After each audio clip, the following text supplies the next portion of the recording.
तो एग्जांपल करते हैं, if z1 z2 z3 represent the vertices of an equilateral triangle, इनमें से कौन सा रिलेशन होल्ड करेगा, है ना, वो निकालना है अपने को। तो ऐसे करते हैं, एक कॉम्प्लेक्स प्लेन बनाते हैं और एक, है ना, हाइपोथेटिकल ट्राइंगल जो है उसको बनाएंगे जरा।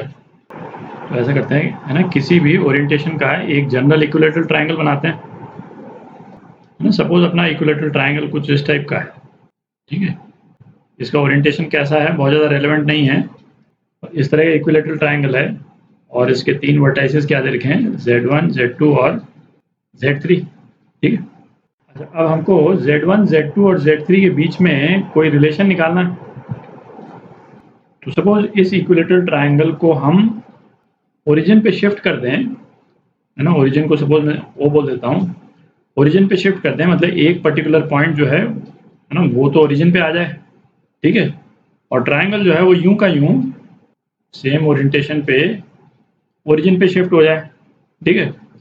और इन वर्टाइसेस को हम यदि एक्सप्रेस कर सकें z2 z3 z1 के टर्म्स में, तो इस ट्राइंगल को ओरिजिन पे शिफ्ट करने का हमको फ़ायदा क्या हो जाएगा कि इस वाले ट्राइंगल के जो अलग अलग जो पॉइंट्स हैं उनके बीच में हम एक रिलेशन निकाल सकते हैं, रोटेशन ऑफ कॉम्प्लेक्स नंबर्स, है ना, का रिलेशन यूज करके हम इन पॉइंट्स के बीच में रिलेशन निकाल सकते हैं। तो जैसा अपन ने, है ना, पिछले वीडियोस में भी डिस्कस किया कि सपोज z1 को हमको ओरिजिन पे लाना है, तो बेसिकली क्या करें, ये z1 वाला पॉइंट है, इसमें से हम z1 माइनस कर दें।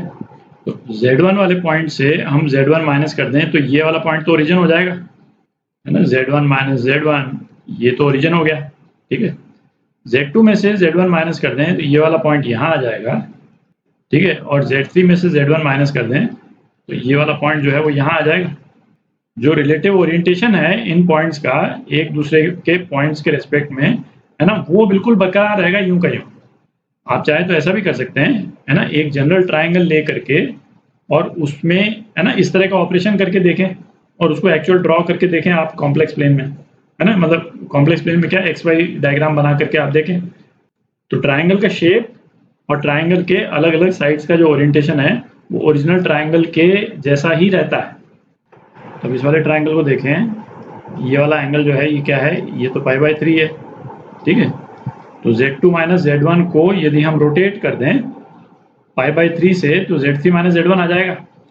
तो उसको हम किस तरह से एक्सप्रेस कर सकते हैं, z3 माइनस z1 ये किसके बराबर है, z2 माइनस z1 ई आई π/3। z2 माइनस z1 को हमने π/3 काउंटर क्लॉकवाइज इस तरह से रोटेट कर दिया, ठीक है। तो हमारे पास z3 माइनस z1 आ गया। अब इसी तरह से हम एक और ऑपरेशन कर सकते हैं। भाई ये तो हमने आर्बिट्ररीली, है ना, z1 को ओरिजिन पे हम लेकर के आए थे, हम चाहें तो z2 को भी ओरिजिन पे लेकर के आ सकते हैं। तो यदि z2 को हम ओरिजिन पे लेकर के आएंगे तो ये ट्राइंगल जो है वो ओरिजिन पे वो किस तरह का नजर आएगा, कुछ इस टाइप का लगेगा देखने में, है ना। ये बिल्कुल रफली मैंने बनाया है, एग्जैक्ट में ऑब्वियसली नहीं आ रहा है, ये हो जाएगा। तो z2 जो है वो तो 0 हो गया इस पर्टिकुलर केस में, और ये वाले पॉइंट्स क्या हो गए, z1 माइनस z2, और ये वाला पॉइंट हो गया z3 माइनस z2 हो गया, ठीक है।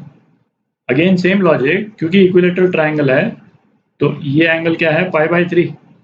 तो z3 माइनस z2 को हम यदि क्लॉकवाइज रोटेट करेंगे तो z1 माइनस z2 आ जाएगा। तो हम क्या लिख सकते हैं, z1 minus z2 is equal to क्या है, z3 माइनस z2 को हमने क्लॉकवाइज π/3 से घुमा दिया, ठीक है। ये एक और रिलेशन आ गया। ये रिलेशन हम क्यों लाए, क्योंकि हम ये एक्सपोनेंट वाला पोर्शन जो है हम हटाना चाहते हैं, एलिमिनेट करना। तो इन दोनों को हम डिवाइड कर दें दोनों इक्वेशन को, तो एक्सपोनेंट वाला पोर्शन खत्म हो जाएगा।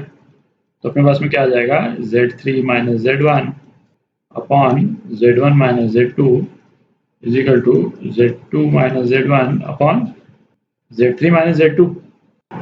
तो इसको आप क्रॉस मल्टीप्लाई करके सिंप्लीफाई कर लेंगे तो क्या एक्सप्रेशन आ जाता है, ये एक्सप्रेशन आ जाता है z1 square plus z2 square plus z3 square is equal to z1 z2 plus z2 z3 plus z3 z1, ठीक है। तो ये आपका आंसर, और ए पार्ट है ना, ए पार्ट करेक्ट है।